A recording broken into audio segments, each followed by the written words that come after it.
முதல்ல நடராஜரோட திருவுருவம் இந்த கோவில்ல தான் செதுக்கியிருக்காங்க.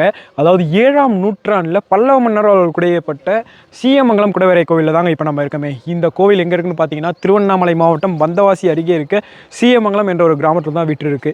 இந்த கோவிலோட வரலாற பத்தி சொல்லணும்னா, முதலாம் மகேந்திரவர்மன் அவர்கள் பல்லவர்களால் குடையப்பட்டு, பின்பு பல மன்னர்களால் அவ்வப்போது நெறைய மாற்றங்கள ஏற்படுத்தியிருக்காங்க. அதாவது மண்டபங்கள், அரங்க மண்டபம், அந்த மாதிரி நெறைய மண்டபங்கள் இங்க அமைச்சிருக்காங்க.